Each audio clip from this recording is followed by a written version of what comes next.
I'm Brian Davis, and we're with Davis Brothers, and we're out of Owensville, Indiana. We build trucks, and we run a trucking company, and we also grain farm. We appreciated the invite, and honestly was back and forth on whether to do it or not. It takes a lot of time and effort, and there was just a lot of things going on. Of course, with the rest of the business, we're busy, and we got customer stuff to get done, and it takes a lot of time to devote to this. And we finally decided to do it, and we done it. And I'll need a few years off to kind of recover from it. It's a 2024 Peterbilt 389. It was built in Denton, Texas, in November of 23. So it was a pretty fresh truck, and it's an X15 565, the 18-speed and 295 wheelbase.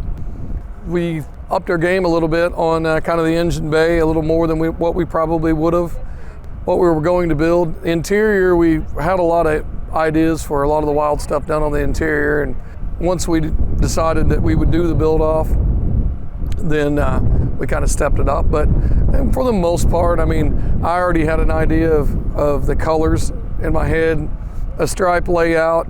I was going for kind of a older school type thing. The interiors is kind of like an old bar, basically, is the theme of the interior of the truck. And so we was trying to keep a pretty classic look. And so came up with the paint scheme and done the overlaying, interlocking stripes, over-unders, whatever people call them, all kinds of different things. But Peterbilt had that type of paint job on some of their paint schemes from previous, back in the 60s, 70s paint schemes, This was kind of my take on that. Once I got into how the stripes were going to lay out, then I had to add a couple more colors to make it look right. So we ended up total colors of 7, which is any painter's nightmare. It was a lot of tape work, lots of tape work. And of course we painted right through the jams and all the way to the back sides of our jams and all that in the truck. So it was a long process to paint it and get it as slick and the lines perfect and crisp and absolutely no bleeds anywhere and that type of thing. Going to the build off, it's got to be right. But as far as the colors, I ordered the truck white cab, sleeper hood with a red frame. So I kind of was wanting to base around that. People that know us know that we base around blue a lot. We do a lot of blues and just kind of want to do something different.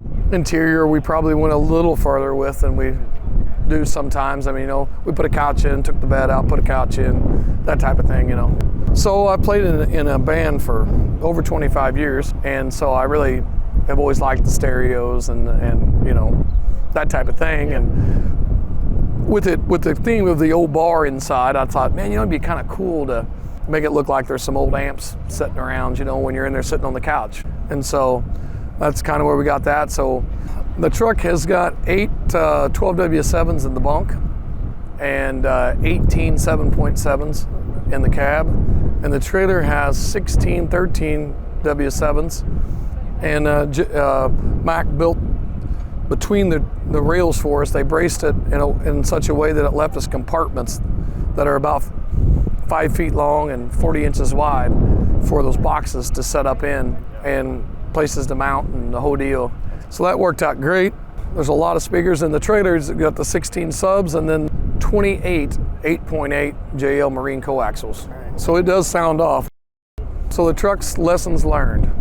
So we always name our trucks off of songs. So the back wall of the bar in there says "Where I Find God," which is a Larry Fleet song that everyone at the shop kind of liked, and they liked that, but it was a little long to put on so we put it in there, lit it up behind the couch, because it's kind of like sitting on that couch that kind of explains it. The Lessons Learned's a Tracy Lawrence song, and we played that song at the shop, and it was very fitting, We learned a lot of lessons building this truck for sure, And it's kind of a collaboration of the lessons we've learned over the years,